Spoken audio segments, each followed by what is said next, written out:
Hello, and welcome to another English lesson. If this is your first time here, my name is Brent.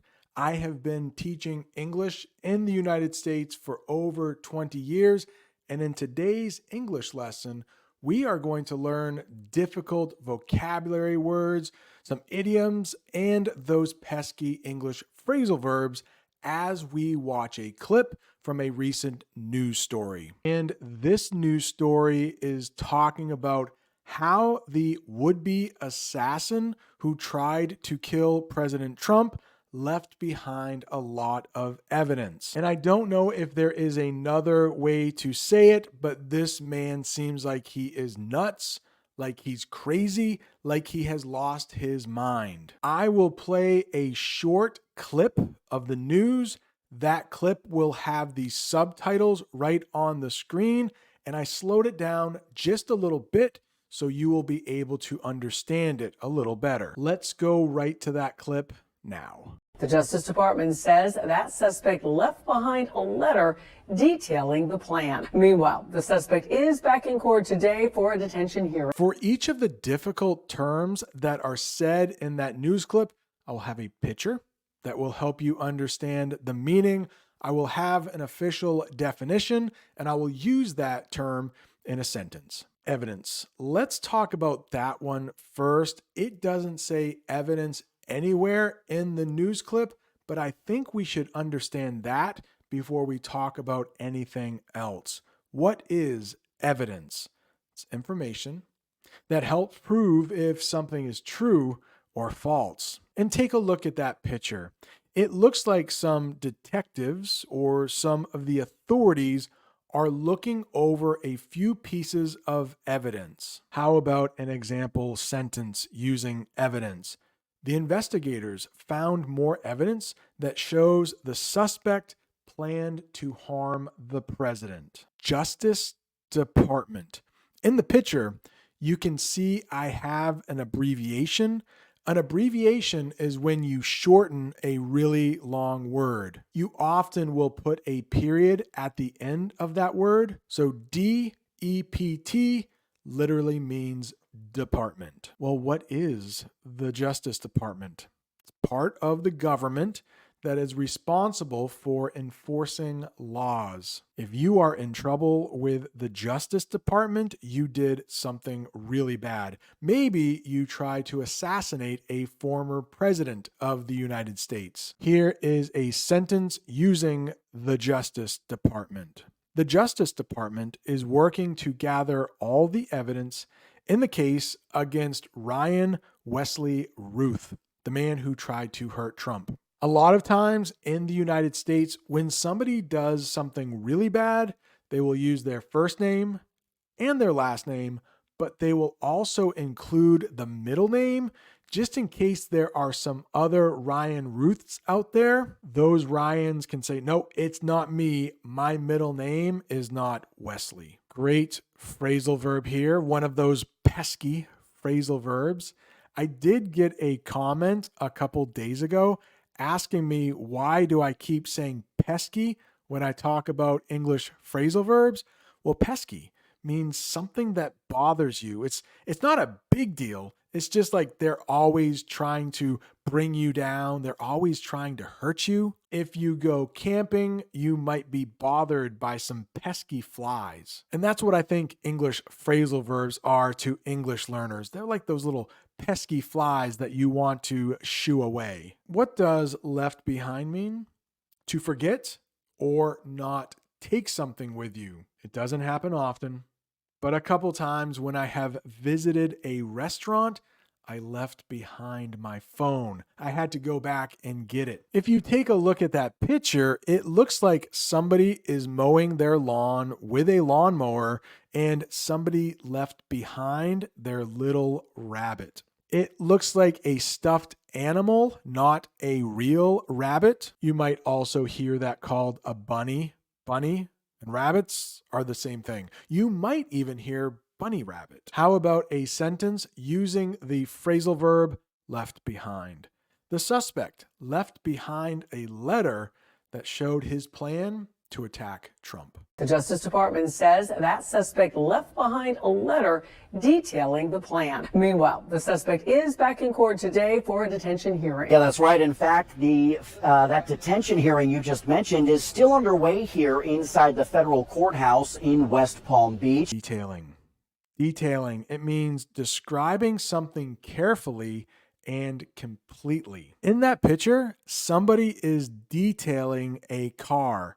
They are cleaning every little space of that car. It looks like they are using some kind of brush to clean out an air vent. It can be very expensive if you want your car detailed. It's a very thorough cleaning. The report is detailing all the steps the suspect took to prepare for the assassination. Detention hearing. Anytime you hear detention, think somebody is in a place where they cannot leave. Sometimes, if my students are naughty in the classroom, they might get a detention. That means they have to stay after school for a little while as punishment. If you commit a crime, you might be held in a jail cell. You have been detained. It's part of the same word, detention. But what is a detention hearing? You might think hearing as in sound your ear hears, but this is different. Hearing in this case is like a meeting. What is the official definition? A court meeting to decide if someone should stay in jail before their trial. We have laws in this country where everyone is thought to be innocent, like they didn't do something, until they are proven guilty in a trial. If the crime is not too bad, you might get arrested and then they might let you go until your trial. But if someone tries to assassinate a former president, they will probably be detained or kept in jail until their trial. They are just too dangerous to be let out. Take a look at that sentence below. At the detention hearing, the judge decided the suspect should stay in jail until the trial. Please do me a favor. If you are enjoying this English lesson, hit that like button. And if this is your first time here, don't be afraid to subscribe so you never miss another English lesson. That detention hearing you just mentioned is still underway here inside the federal courthouse in West Palm Beach. It comes as authorities revealed today that the suspect in this case allegedly authored a letter several months ago stating his intention to kill the former president. What does it mean if something is underway? It means already happening or in progress. The investigation into the suspect's actions is now underway. It's happening. Construction on those apartments is underway. It has already begun. Revealed. Take a look at that picture. It looks like part of that picture is hidden. It looks like a picture of a city, but we can't see the whole thing. If that white piece of paper comes off of that picture, it will be revealed. What does revealed mean? Made something known that was hidden, something you couldn't see, but now it has been revealed. New information was revealed showing that the suspect had a detailed plan. There's that word, detailed. It means he knew exactly what he wanted to do. In the news clip, they used the verb authored. Have you ever heard of an author? That is someone who writes a book. Well, in the news clip, they said the suspect authored a letter. In other words, he wrote it. Take a look at that definition. Written or created by someone. Ruth authored a letter explaining why he wanted to harm Trump. Intention. Ruth's intention was to kill the president or the former president. But what's the definition? What someone plans or means to do. The investigators believed the suspect's intention was to cause harm to Trump. I hope you are watching this English lesson with the intention to improve your English. It's why you are watching me. And again, thank you for watching me. There are so many great English teachers out there, and you chose me, it means a lot. The suspect in this case allegedly authored a letter several months ago stating his intention to kill the former president. Prosecutors using that evidence in court to try and convince the judge in this case to keep the suspect behind bars. A great verb to know in English: convince. What does convince mean? To make someone believe something is true. I had to convince my wife to marry me. The prosecutors are trying to convince the judge that the suspect is dangerous. You may have heard somebody is in jail, but have you heard somebody is behind bars? It's the same thing. What does it mean? In jail or prison. The suspect is now behind bars as evidence against him grows. You might also be wondering, what is the difference between jail and prison? Well, in both places, you are behind bars, but prison is a little more serious than jail. Usually when people are in jail, they are only there temporarily, only for a short period of time. But we do often use those two terms interchangeably. It comes as authorities revealed today that the suspect in this case allegedly authored a letter several months ago stating his intention to kill the former president. Prosecutors using that evidence in court to try and convince the judge in this case to keep the suspect behind bars. Keep walking! Investigators releasing new evidence today against the man accused of trying to assassinate former President Donald Trump last week on his West Palm Beach golf course. It comes as the suspect, 58-year-old Ryan Wesley Ruth, appeared in a federal courtroom today in West Palm Beach for a pretrial detention hearing. Detention. There's that word again. Pre-trial detention. Anytime you see pre in English, think before. So it's basically somebody is being held before their trial. But let's get the official definition. Keeping someone in jail before their trial happens. The judge ordered the suspect to remain in pretrial detention because of the seriousness of the crime. It comes as the suspect, 58-year-old Ryan Wesley Ruth, appeared in a federal courtroom today in West Palm Beach for a pretrial detention hearing. In a new court filing, prosecutors reveal Ruth allegedly wrote a letter stating his intention to kill the former president. If someone is going to trial, you will hear prosecutors. What are those people? Prosecutors, lawyers, trying to prove that someone is guilty of a crime. In other words, they try to put the bad people behind bars. The prosecutors showed the evidence they collected from the suspect's home. Undisclosed. They said that word in the news clip. It means not shared or made public. If you look at that picture, it looks like there is some kind of sheet covering some kind of object. Right now, it's undisclosed. If the sheet came off that object, it would be revealed. Do you remember that word we just talked about? Some evidence remains undisclosed as the investigation continues. Let's use undisclosed when talking about former President Trump. Former President Trump was golfing from an undisclosed location. To keep him safe, they probably didn't tell the public where the former president was golfing. It comes as the suspect, 58-year-old Ryan Wesley Ruth, appeared in a federal courtroom today in West Palm Beach for a pretrial detention hearing.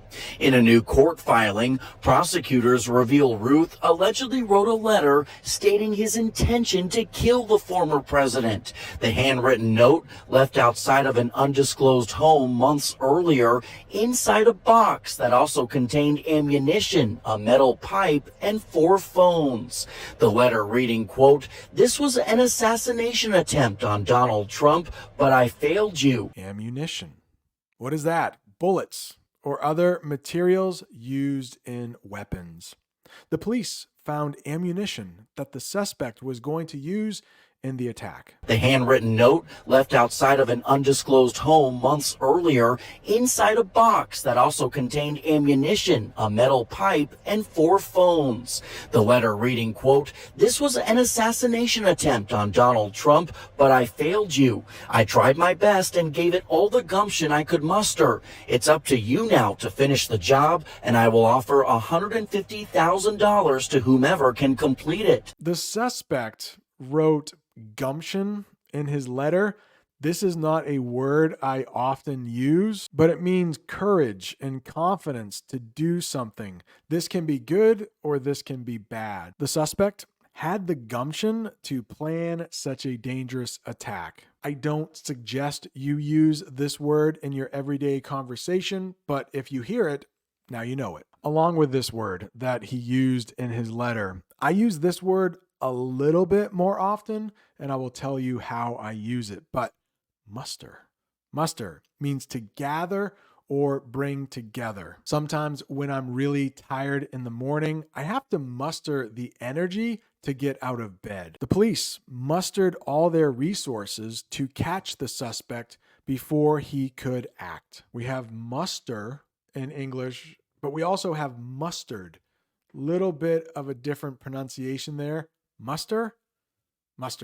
The yellow stuff you might put on a hot dog or a hamburger. "I tried my best and gave it all the gumption I could muster. It's up to you now to finish the job, and I will offer $150,000 to whomever can complete it." It's up to you. They said that in the news report. It's up to you. What does that mean? The decision is yours to make.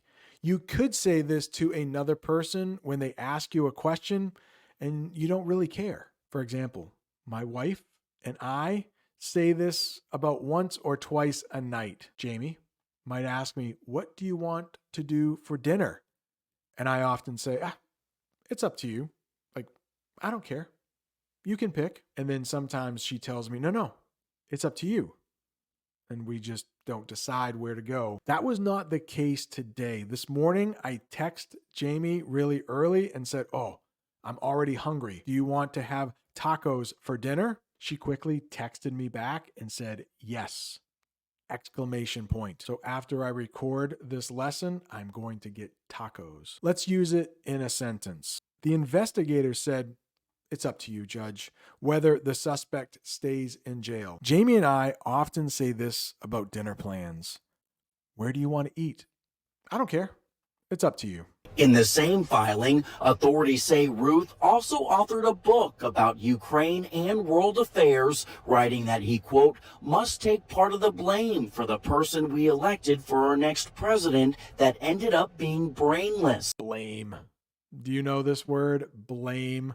I had AI draw this picture for me. I said, "Could you please draw a picture of 2 brothers with one blaming the other for breaking a cookie jar?" We'll take a look at that picture in just a minute. But blame means to say that someone is responsible for something bad. Yeah, let's look at this picture. Ooh, it looks like they live in South Korea. I can see the flag on the wall, but it looks like the older brother or the taller brother is blaming the little brother for breaking the cookie jar, or at least knocking it over. I can't tell. Is that glass broken? It looks like they just spilled the cookies onto the floor. No glass needs to be picked up. What about the mom? I can't tell. Is she mad? I bet the older brother did it. He's just trying to blame the little one. Let's look at a sentence using blame. The suspect tried to blame someone else, but the evidence showed he acted alone. Probably my favorite word from this list, brainless. Brainless. Do you know what your brain is? There is a picture of a man's brain, and that picture, it's light blue. Your skull or your head is the outer part of your brain. It literally means without a brain. That's what less means at the end of a word in English, without. Very foolish or not smart. The prosecutors argued that the suspect made a brainless mistake by leaving evidence behind. Must take part of the blame for the person we elected for our next president that ended up being brainless. Iran, I apologize. You are free to assassinate Trump as well as me for that error in judgment. Prosecutors using the new evidence to convince a judge that Ruth should remain in federal custody until the outcome of his trial. Error. Error. Error. I'm going to say that a couple times because we have another word that's almost like error. What is an error? It's a mistake. The suspect made an error by not covering his tracks carefully, but we also have era. Era. I do think I pronounce this the wrong way sometimes when I'm speaking quickly, but the pronunciation is era, and it means a period of time in history. I don't know. I don't know much about Greek or Roman history, but that building in the picture could be from the ancient Roman era or maybe the ancient Greek era. This era will be remembered for the serious attempts on Trump's life. I think if I could choose any era in which to live, I would pick the United States in the 1960s. It looks like a pretty fun place to be. You can see the peace signs on the buildings. It looks like there are a bunch of hippies in the picture. The 60s in the United States definitely had their problems, but there was great music to listen to. I don't know. What do you think? Which era would you live in if you could pick any era from history? That is going to do it. Congratulations, you made it to the end of another English lesson. If you're looking for more English, I did do a couple other English lessons on this second assassination attempt on Trump's life. Thanks so much for watching. See you next time.